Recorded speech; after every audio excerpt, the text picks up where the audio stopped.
Hello friends, আসসালামু আলাইকুম। Welcome to my channel Munni kitchen. আজকে সকাল থেকে একই রকম পুরো দিন বৃষ্টি পড়ে যাচ্ছে। আজকে রান্না করব চানা ডাল দিয়ে মাটন কষা। এখানে 1 কেজির মতো মাটন নিয়েছি।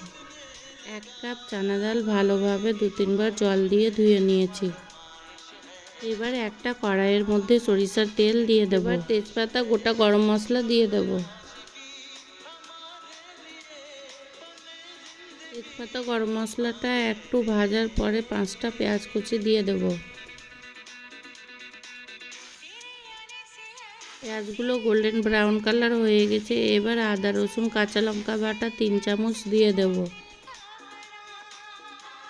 মশলাগুলো ভালোভাবে কষিয়ে নেব, আদা রসুনের কাঁচা গন্ধটা যাতে চলে যায়।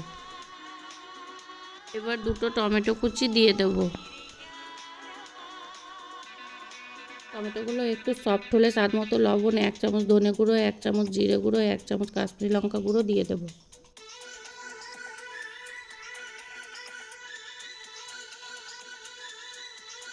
মশলাগুলো ভালোভাবে কষানো হয়ে গেছে, মশলার চারদিক থেকে তেল ছেড়ে দিয়েছে। এবার ধুয়ে রাখা মাটনগুলো দিয়ে দেব।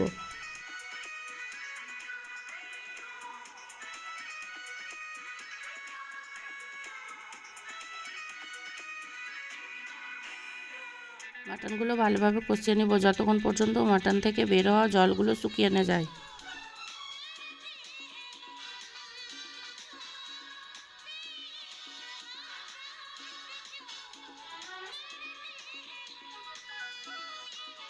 মাটনগুলো ভালোভাবে কষিয়ে নিয়েছি। দেখুন মাটনগুলো কতটা লাল লাল হয়েছে। এবার ধুয়ে রাখা চানা ডালগুলো দিয়ে দেব।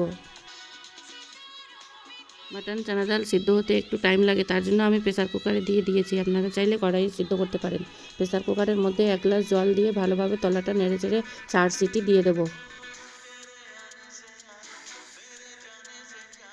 4 সিটি দেওয়া হয়ে গেছে। এবার ঢাকনাটা খুলে দেখব। মাটনটা দেখুন কতটা সুন্দর হয়েছে। চানা ডালটা দেখুন কতটা সুন্দর হয়ে সিদ্ধ হয়েছে, আবার ডালগুলো ভেঙেও যায়নি। এবার 4টা কাঁচা লঙ্কা, কিছু ধনেপাতা কুচি দিয়ে দেব। সবশেষে 1/2 চামচ গরম মশলা গুঁড়ো, 1/2 চামচ চিনি দিয়ে নেড়ে চেড়ে গ্যাস বন্ধ করে দেব। এইভাবে চানা ডাল দিয়ে মাটন রান্না করলে ভাত বা রুটি দুটো দিয়েই খেতে দারুণ লাগে। একবার হলেও এভাবে মাটন রান্না করে দেখবেন। এগুলো কতটা সফট হয়েছে, খেতেও দারুণ হয়েছিল। আমার রেসিপিটি ভালো লাগলে আমার চ্যানেলটি সাবস্ক্রাইব করে লাইক কমেন্ট শেয়ার করে দেবেন প্লিজ।